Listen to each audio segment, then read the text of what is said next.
Superintendent আলপনা মণ্ডল বলেন, এই সব ডেলিভারি হয়ে যায়।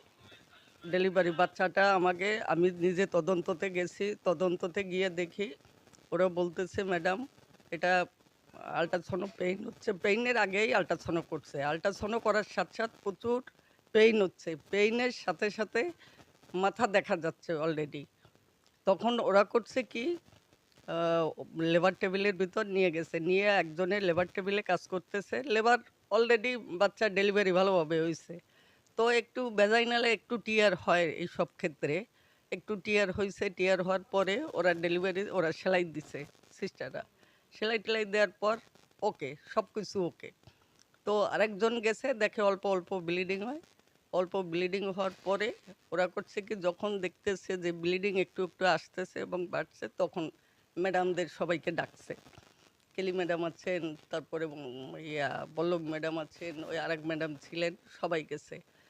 এ বিষয়ে মুন্সিগঞ্জ সদর হাসপাতালের তত্ত্বাবধায়ক ডাক্তার আহমেদ কবির বলেন, হ্যাঁ, মুন্সিগঞ্জ জেনারেল হাসপাতালে যে রোগীটা নিয়ে কথা হচ্ছে, সেই রোগীটাকে প্রেগনেন্সি ছিল, এটা ফার্স্ট প্রেগনেন্সি অর্থাৎ প্রাইমি বেবিটা। সে এসে তখন তার কোনো পেইন ছিল না। সে আলট্রাসোনোগ্রাম করেছে এবং আলট্রাসোনোগ্রামে তার বাচ্চার ওয়েট বেশি ছিল, 3.5 কেজি।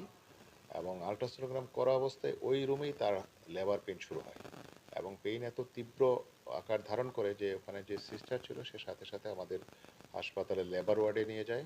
তো লেবার ওয়ার্ডের যে ইনচার্জ, সে সিনিয়র স্টাফ নার্স, সে ডেলিভারি করায় এবং ডেলিভারিতে যখন দেখা যাচ্ছে যে ডেলিভারি করায় মানে তার মাথা অলরেডি বের হয়ে আসছিল, তার সার্ভিক্স ডাইলেটেড ছিল, মানে ডেলিভারি প্রায় হয়ে হয়ে অবস্থা, তখন এই অবস্থায় ডেলিভারি করানো হয় এবং ডেলিভারি ঠিকমতোই আমি যতদূর জেনেছি যে সুন্দর মতোই ডেলিভারি হয়েছে। ডেলিভারি হওয়ার পরে তার ব্লিডিং শুরু হয়।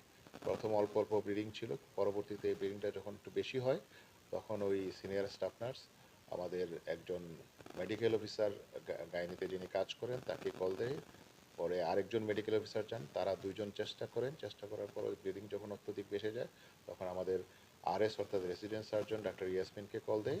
উনিও যান, উনি যাওয়ার পরে তখন এই রুগীকে ওটি টেবিলে নেওয়া হয়। তখন সার্জারির একটা ওটি টেবিলে রুগী ওঠানো ছিল, সেই রুগীকে নামিয়ে দিয়ে ওই রুগীকে উঠিয়ে তারা অনেক চেষ্টা করেন, চেষ্টা করে মানে যেখানে যেটা প্রয়োজনীয় ব্যবস্থা করা এটা করেন এবং রুগীকে স্টেবল করার জন্য যতটুকু তাকে ব্লাড দেয়া, তাকে